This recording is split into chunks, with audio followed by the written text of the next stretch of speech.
Welcome back to another video. Ladies, gentlemen, its and zers. All of you, whoever you identify, welcome. I'm glad to have you. Today, I want to talk about who you really are, regardless of identity, because that's what we're really going to get into.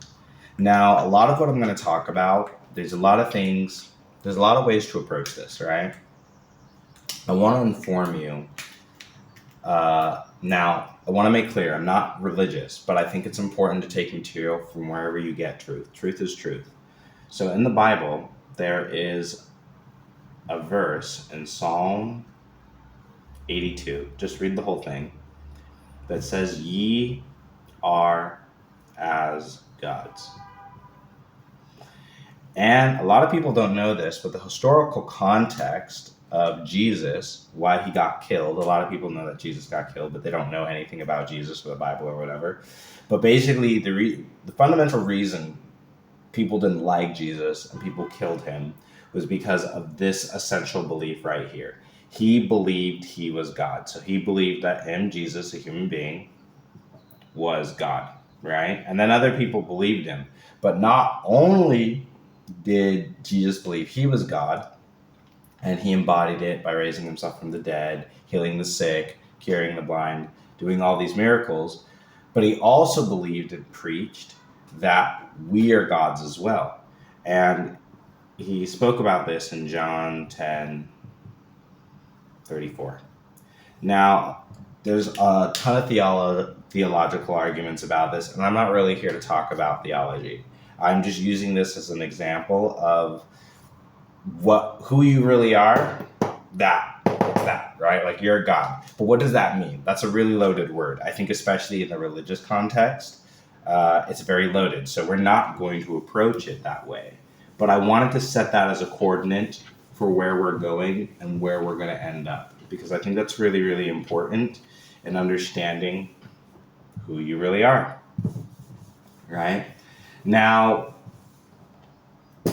I'm going to break this down as simple as possible. Imagine, one thing I really liked about, there's this saying from Bob Proctor where he spoke about knowing who you really are. And so let's say this in the middle is who you really are, that dot. And then everything else is just a light ray or a layer of who you are, kind of like an ogre, an onion, so to speak, right? And then each of these concentric circles represents an aspect of your being, right? So this aspect might be your appearance, right here. And then people only see you in your appearance, but they don't really see deeper into you. This aspect right here, this might be your thoughts, right? So your thoughts are private behind your appearance, right? But even dear under here, this might be your status in the world. And then underneath here, this might be how you really feel. So one of the biggest things, I would say one of the largest obstacles we have, especially, I've noticed this in younger people, but it happens to everyone at all ages, is that we often construe, so we mix things up, like our thoughts, our feelings, opinions, our past, and we think all of these things make up who we are.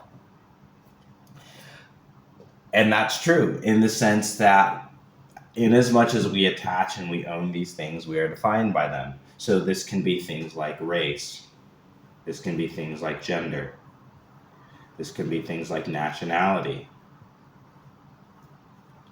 And in as much as we attach to these things, people will have power over us. Again, so I'm going to use the Bible a lot. I don't know why. I'm not really in a, frankly, I'm not a super big fan of religion, if I'm being completely honest. I think it has a lot of issues, but it's very necessary, and it gives a very strong groundwork for a lot of the things I'm going to say. But in the Bible, having said that, so don't take this as something to support my argument. I'm just going to speak it and then I'll support it. But I don't think I'm arguing. I'm just sharing a perspective, right? But this idea of, let me just speak in it in a more general sense. This idea of attachment, that which we attach to is that which makes us, is our identity, right?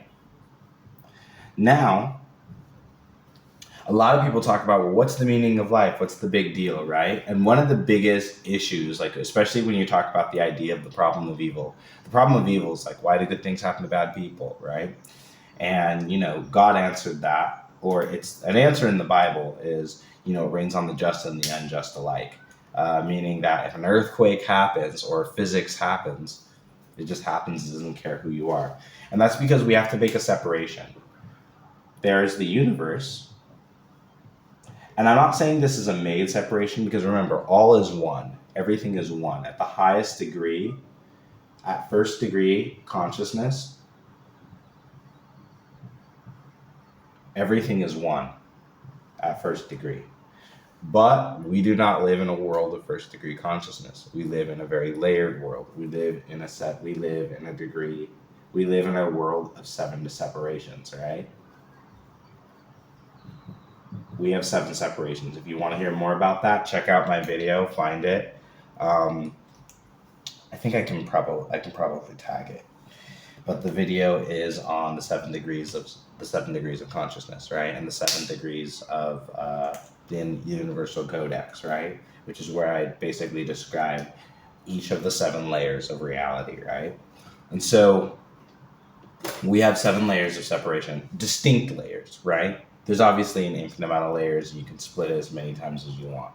So within each of these layers, right, the number one creative potential is who we are. And then when you get down to a human being, you're down here at 3rd degree. Once you are removed 3 degrees, you're now stepping into your human experience of 3 degrees, which is spirit, mind, and body. Now, you could argue every single thing. Now, when I say human experience, it's meaning that everything we interface with and then experience happens spiritually within the mind and then within the body. So this pen, because of the virtue I'm interacting with it as a human being, physically interacting with it, the pen has a spirit, has a mind, and a body.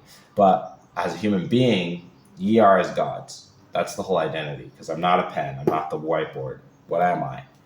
And when you say ye are as gods, really what it's saying, it's speaking to our ability to create,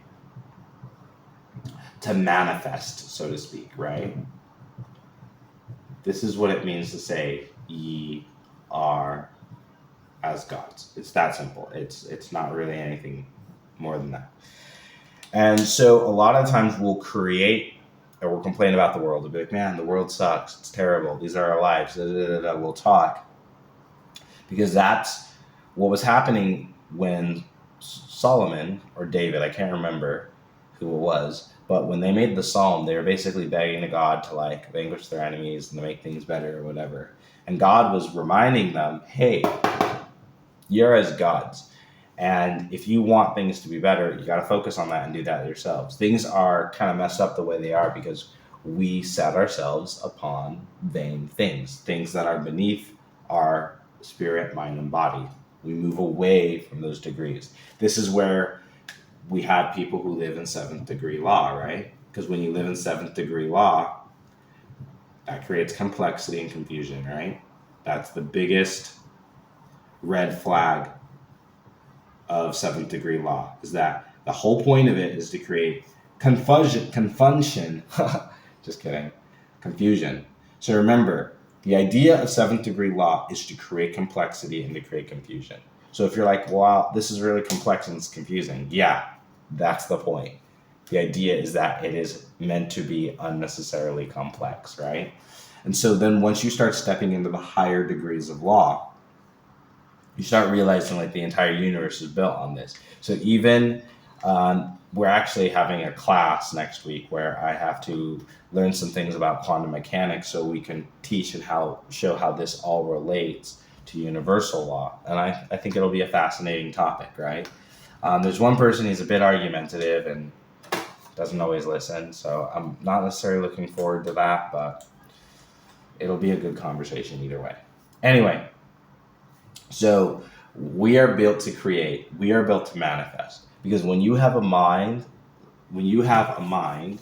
and you have a spirit and you have a body, you are now able to create upon the canvas of life.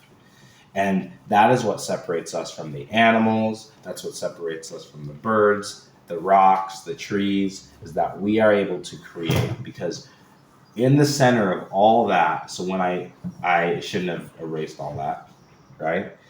But in the center, behind your appearance, behind your thoughts, behind your appearance, behind all this is ultimately your choice.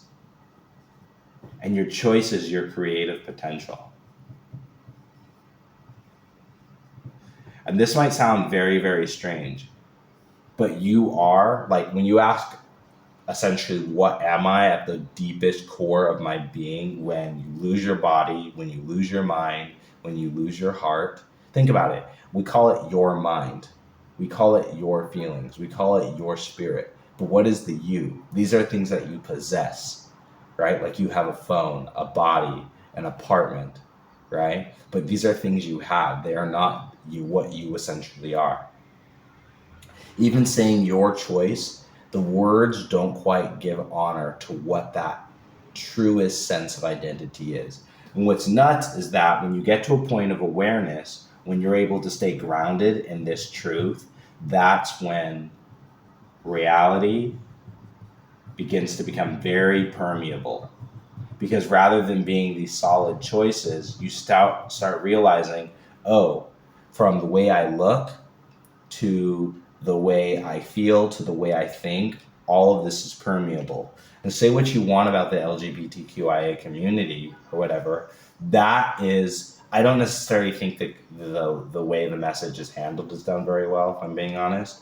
But I do think at the core of it, there is this fundamental understanding that we do have an ultimate choice in our expression, and that creative expression does come out.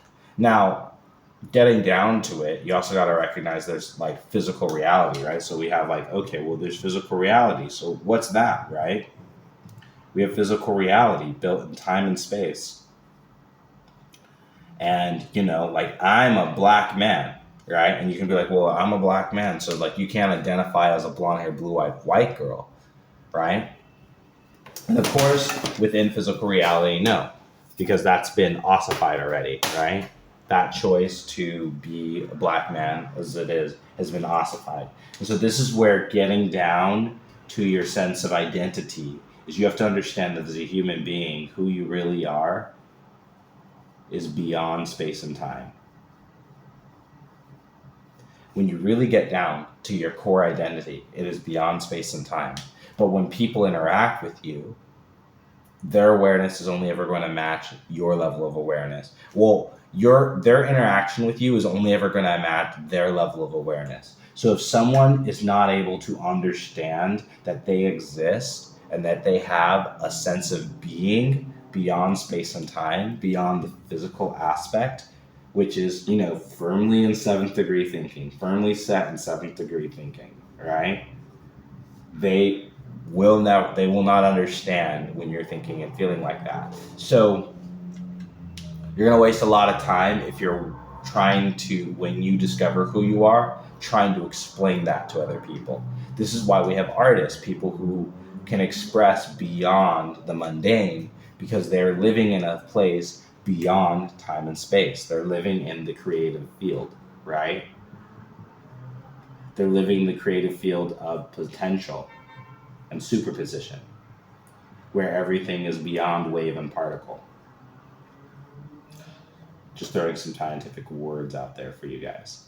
But essentially, that choice, when that choice begins to move beyond the typical constraints of physical reality, Now suddenly you realize there's a lot of flexibility in terms of your mental and emotional paradigms. And there are people who are gifted to see that. Now they're not necessarily doing it maybe not in the healthiest way, but there are people who are doing it. This is why you have, I think, the crisis of identity that we have in the modern day. And you could call it that they're making problems, but I think it's actually a lot of people are exploring this deeper aspect of self. They're just not doing it with a lot of wisdom. So as a result, that creates a lot of confusion. Because when you try to take fifth or fourth degree concepts, but you put them in the lens of seventh degree thinking, you create a lot of complexity and confusion. And this is why we have the political issues and the strife we have with so much of it, because there's not this understanding of an elevated positioning. They're just thinking like, this is like, I don't know, seventh degree thinking and fourth and fifth degree thinking obviously don't match up. So fourth and fifth degree, seventh degree thinking can fit within fourth and fifth degree thinking, but fourth and fifth degree thinking cannot fit within seventh degree thinking. And that is because it is fundamentally larger, right? It's like basically saying, like a small glass of water can fit inside a swimming pool, but a swimming pool's worth of water cannot fit inside of a glass. So you gotta understand, like people in seventh degree, like that can be accommodated for this type of thinking, but this type of thinking will never be accommodated within the seventh degree. It doesn't have the space for it. And so oftentimes when we have people who are kind of butting heads and who are not doing it, and they're like, I don't understand, it's oftentimes because the level of thinking is not compatible, and usually because one person or the other is not able to accommodate or move beyond time and space. Usually time and space is the most common trap for a lot of people in terms of their thinking, especially when it comes to your identity, which is as God. And some people think so much in this that they forget God exists beyond time and space. They try to constrain God. And that's where a lot of don't even get that those religions, but like they try to constrain God, and they're like, God is this and God is this, white man in the sky, it's like, that's God. So yeah, that's ridiculous. Anyway, and if you believe, God's a white man in the sky, that's a ridiculous thing. That is deeply ridiculous. It's deeply ridiculous. Okay, so anyway, so I wanted to talk about the universe and God. Once you get down to second degree thinking, this is the central separation of everything being universal, but also everything being hyper-individualized. And this is just a matter of understanding who your identity and who you are. Anyway, we can go in about all this. So how is any of this important? How is this applicable? How do I discover any of this? Why is any of this important? This was all just a very interesting thought experiment. But what do I actually take from this, you might ask? And the reality is today, maybe I just wanted you to think about it and ask, what are you identifying with?